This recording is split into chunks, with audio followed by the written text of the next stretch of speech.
Oke, Final Four Proliga 2026 akan dimulai hari ini. Jadi nanti itu ada dua pertandingan. Yang pertama itu adalah Jakarta Bayangkara Presisi menghadapi Surabaya Samator. Yang kedua itu adalah Jakarta Pertamina Induro melawan Jakarta Electric PLN. Nah, kita akan membahas mengenai beberapa pemain di sektor putri. Ini pemain asing yang baru yang kemungkinan akan meledak atau akan tampil gacor di Proliga untuk Final Four 2026 ini. Seperti yang kita ketahui bahwa ada beberapa tim yang memang melakukan perubahan baik di sektor putra ataupun di sektor putri. Di sektor putra kita ketahui Jakarta Lavani itu mendatangkan pemain asing baru, begitu juga dengan Jakarta Bayangkara Presisi, begitu Jaya. Tapi ya kita sama-sama harus sadar bahwa justru yang jauh lebih seru itu adalah di sektor putri. Karena apa? Tim-tim yang bertanding di babak final four itu kan beberapa itu melakukan perubahan yang cukup signifikan. Nah, ini adalah beberapa perubahan dari tim-tim yang akan bertanding di Proliga 2, di Final Four nanti. Salah satu pemain asing yang patut kita nantikan penampilannya itu adalah Karabajima di Final Four Proliga 2026 ini.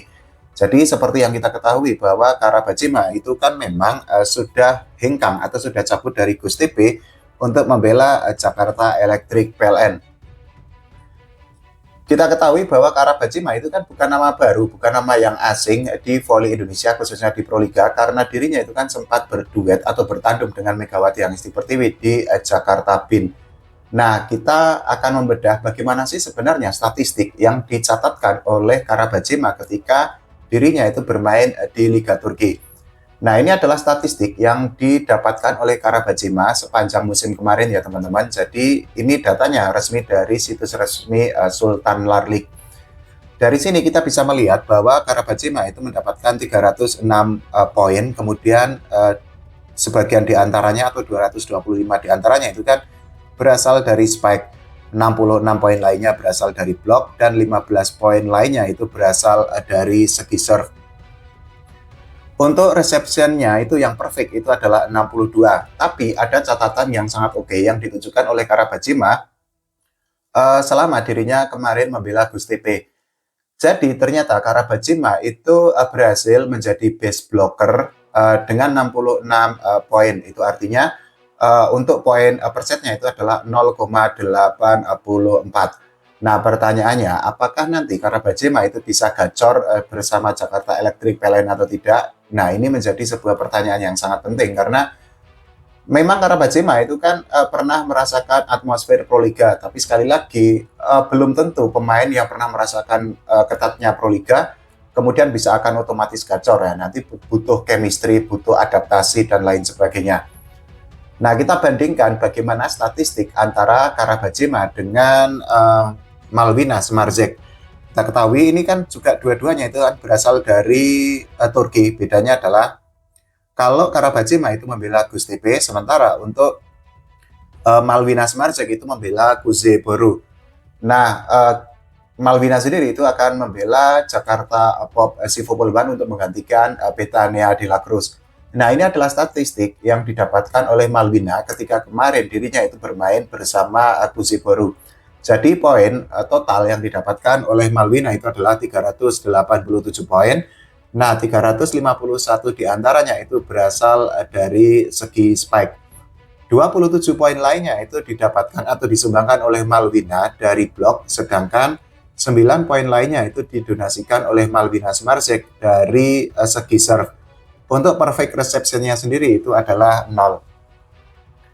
Sekilas mungkin jumlah poin yang didapatkan oleh Malwina dengan Karabajima itu kan memang lebih unggul Malwina. Tapi yang perlu dicatat adalah Malwina itu kan quote and quote akan menjadi anak baru di Proliga meskipun dirinya itu menyandang atau membawa status sebagai pemain jebolan di Liga Turki, tapi kan belum tentu Malwina itu akan bisa untuk langsung otomatis gacor bersama Jakarta Pop Sivopolban. Nah, ini juga akan menjadi sebuah pertanyaan yang menarik juga. Apakah kira-kira nanti Malwina itu bisa langsung tune in enggak? Bisa langsung memberikan impact yang positif atau enggak? Karena ini kan Final Four itu kan do or die. Artinya satu kesalahan atau satu kekalahan itu akan sangat berpengaruh bagi sebuah tim untuk lolos ke fase atau ke pertandingan final Proliga. Kemenangan itu juga akan berpengaruh sehingga ya tim-tim yang bertanding di Proliga di Final Four itu kan tidak boleh terpeleset.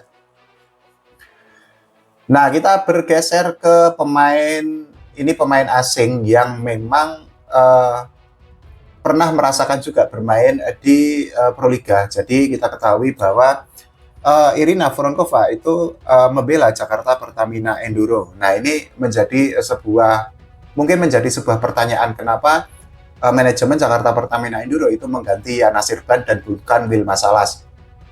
Ini kalau pendapat saya ya, dari pandangan kemarin nonton aja pertandingan Proliga, Wilma Salas itu justru menunjukkan progres yang lebih oke, progres yang signifikan jika dibandingkan dengan Yana Sirban. Bukan berarti Yana Sirban itu jelek, enggak, tapi Wilma Salas itu kan di awal itu kan sempat dianggap bahwa dari segi receive atau dari segi defense dirinya itu kan sempat tidak baik, tapi ternyata dari pertandingan ke pertandingan Wilma Salas itu bisa menunjukkan progres yang sangat oke.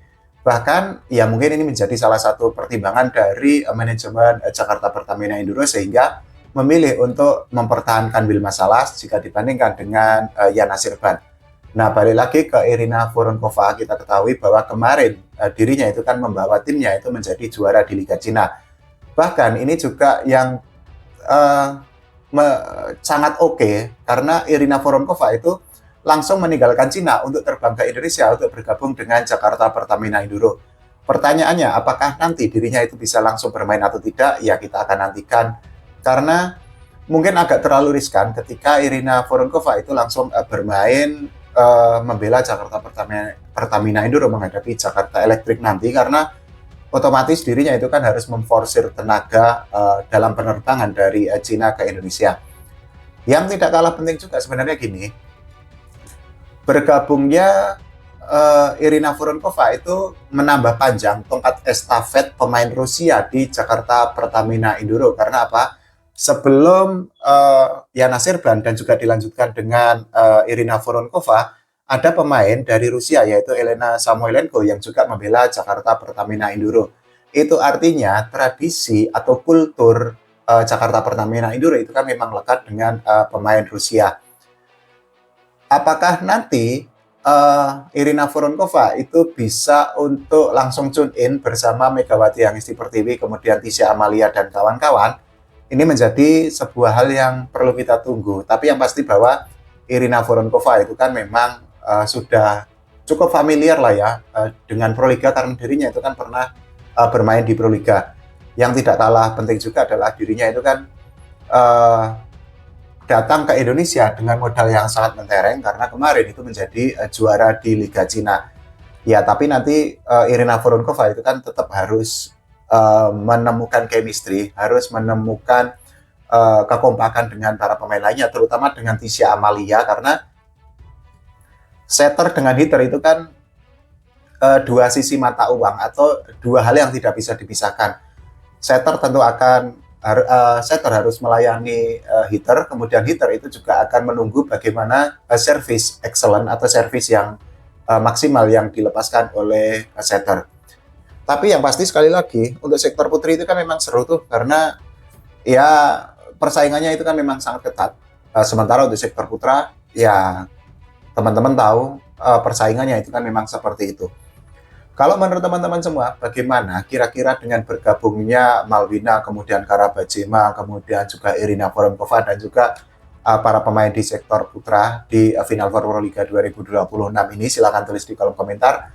Jangan lupa doakan Proliga berjalan lancar, voli Indonesia juga semakin berprestasi, timnas Indonesia juga diurus oleh PBVSI dengan semakin baik lagi. Oke, terima kasih teman-teman.